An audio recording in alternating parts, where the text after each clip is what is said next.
layout regret. I've had it. My first design, my layout, I'm done. It won't work for me anymore. I'm taking it apart. I'm rebuilding it. Follow along. Show you what we did. Roll the intro.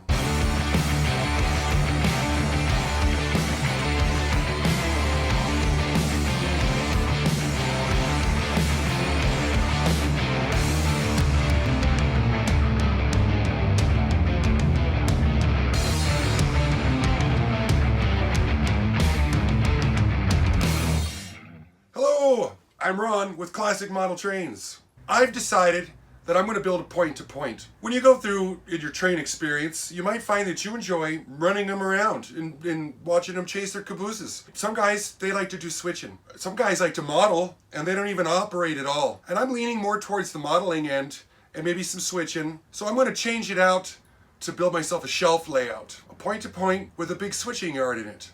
And then I can also focus more on the modeling aspect of it and build the main street of my dreams. I got on the Google machine and I typed up some pictures I wanted to look at for shelf layouts. I came up with these. Here, let me show them to you. I thought this one was neat because this is actually set up to do switching puzzles. Guys like to do these. You see how fast you can move 5 cars around. Then I went to this one over here and I certainly got the length for it, but I didn't have the switches for it. This guy's layout, absolutely gorgeous, small shelf layout, and you can model it up and perfect, yes. Here's another fantastic little shelf layout. Looks like it might be about 12 feet long. Got some switching in it. Absolutely. Loved it. This guy's yard with his ladder and that runaround. Love it. Perfect. Here's a simple line track right here. Got a lot of switching. Industry, yeah. This one here, I actually started to work it. I was putting it together and I didn't have the right switches. This is what I ended up with. I started focusing on this one here, happened to have about the right amount of switches, and got underway with building it. More about that later though. Let me show you why this just wasn't working for me. Well, it's mid-January right now and I am tired of layout regret. This is what I haven't really worked on it in the last quite some time, because I just can't decide what to do with this area over here. The problem I did is when it's 4 feet deep, and you can see this track that runs up on the backside here. I can't reach that when they go off for whatever reason. Not that they do all the time. It's just a hassle. I'm just at a gridlock with it, so I decided I'm going to convert this. Instead of being a modified folded dog bone, I am going to demo it all out. I'm going to turn this into a L shelf layout is what it's going to be. A little smaller, so I got some more room here in my train room. That way I could build more shelves over there on that wall and put more locomotives on display, like these ones. Just a quick overview of the layout before it gets demoed out. Gonna build something a little bit different with it. It's like it's a happy day and it's a sad day all at once. It's a real good example of what they call a cookie cutter layout on top of L girders.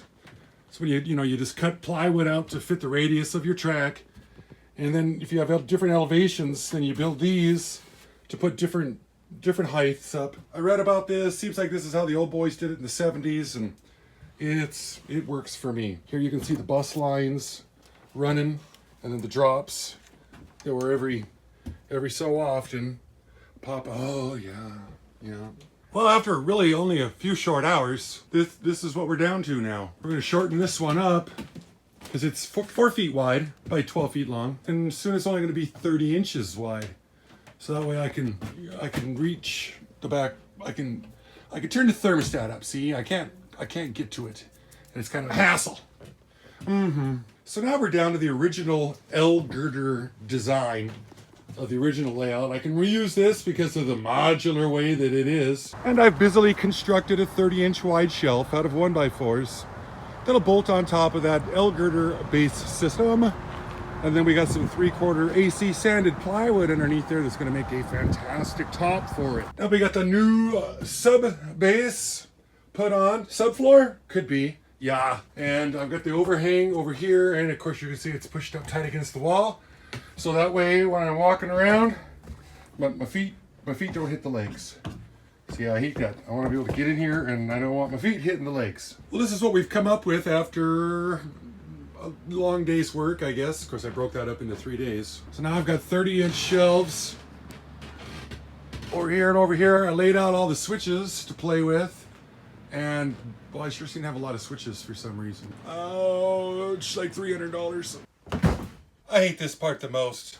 It just seems to take forever and ever to paint. But it sure makes it look nice. Colored dirt up here. All of our dirt is clay. So I figured I'd put a base down. Only get that one opportunity to do it. I guess since we're going to paint the layout, we might as well paint the legs too. The little lady, she decided to come in and she's going to paint all this down under here black. So it looks nicer, you know. So this is kind of a before shot, and then we'll be back in about 2 days, I guess. Well, I suppose after a couple days of painting and making things look pretty, sure, that came out all right. Painted the legs underneath there to give it more of a finished look. Yes, I can dig that. Yep. Now on to laying the track. Looks like Classic Model Trains episodes of Classic Model. Looks like it's kind of a big hit. Try to throw you guys off a little bit. Make it a little hard than the really, really easy ones. They might come up too though, but you guys know who this week's Classic Model is? If you do, put her name down in the comments down there. Here's a little fun fact about cork. You don't use it like this. Oh, I suppose you could, if you're so inclined, but it's actually made to be opened up and taken apart. And I've tried, you know, coming in here and cutting this open. It works, but you're always going to have this nasty edge on. Oh, lost it. See this one here? This edge. This one's not bad. That's a pretty nice edge right there. But this one here, it looks bad. You always got to take and sand one of the edges. You got to take that top, just this little, at a 45-degree angle. You got to clean that edge up some to make it look nice. So this is kind of a time-consuming process. Then you see when it's all said and done, you've got a nicer edge on there. So one piece comes out not too shabby. The other piece, you're always going to have to sand it. I'm going to take care of that nasty ballasting job at the same time that I lay my cork. Just a little fixing. Oh yeah, this will come out real nice, I think, you betcha. Oh, it's gonna make ballasting so much easier. A little simple primer from the hardware store will have people thinking you're running some Kato Unitrack.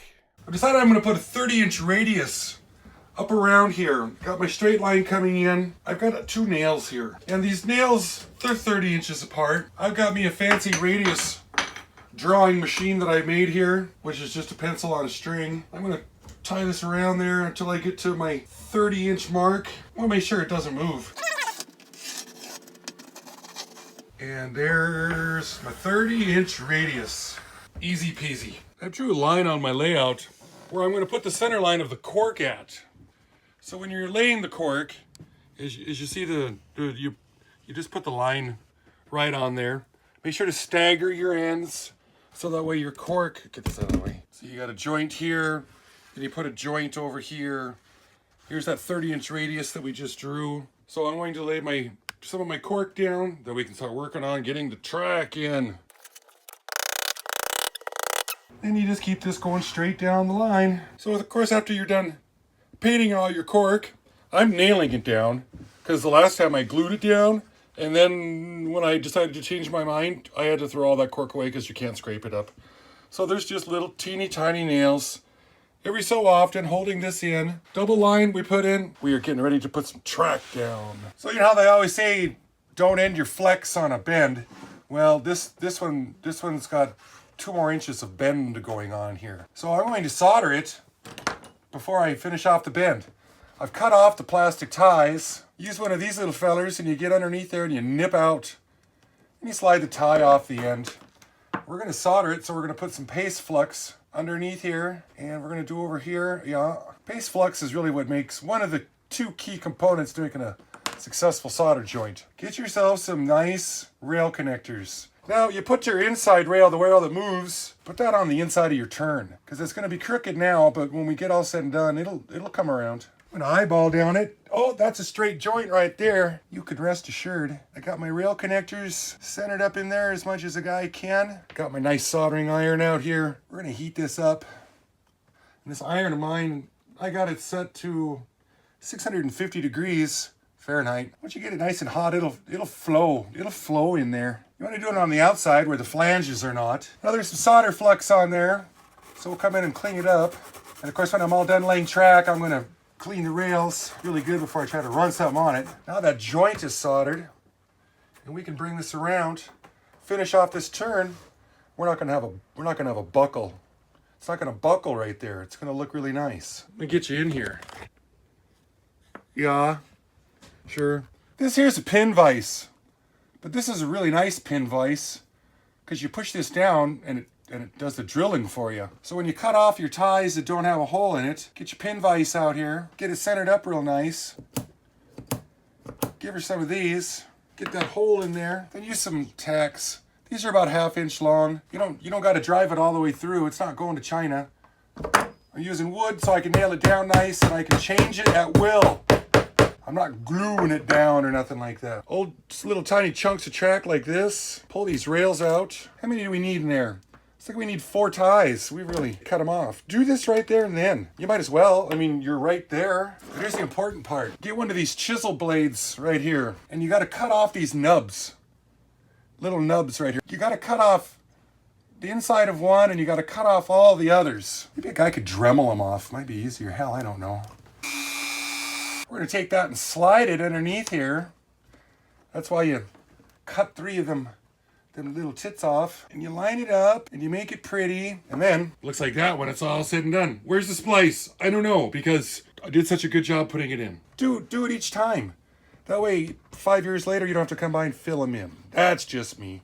We're going to keep laying track. I always find it switch corks. They're expensive, kind of a hassle to make. I found with switch turnouts, when you're corking underneath of them, it's kind of expensive. Got your angle of the side of the track right here. Get you another piece, put it in upside down, right up alongside of it. And then you're gonna trace out where you want it to be. Then you got a little bit still left. So you put this one in, trace out on it, and then over on this side right here, you want it to be perpendicular to the tracks. Take these and you give them a little cut. Scissors seems to work a lot better than trying to use your X-Acto. So when you're all said and done, you got something that's gonna look like this. And then when you take it and you paint it all up, because that's what I'm doing, so I can wait to ballast for a while. Looks like that. Just take some glue, and there you've got a nice looking switch. Aw, broke that, dang it.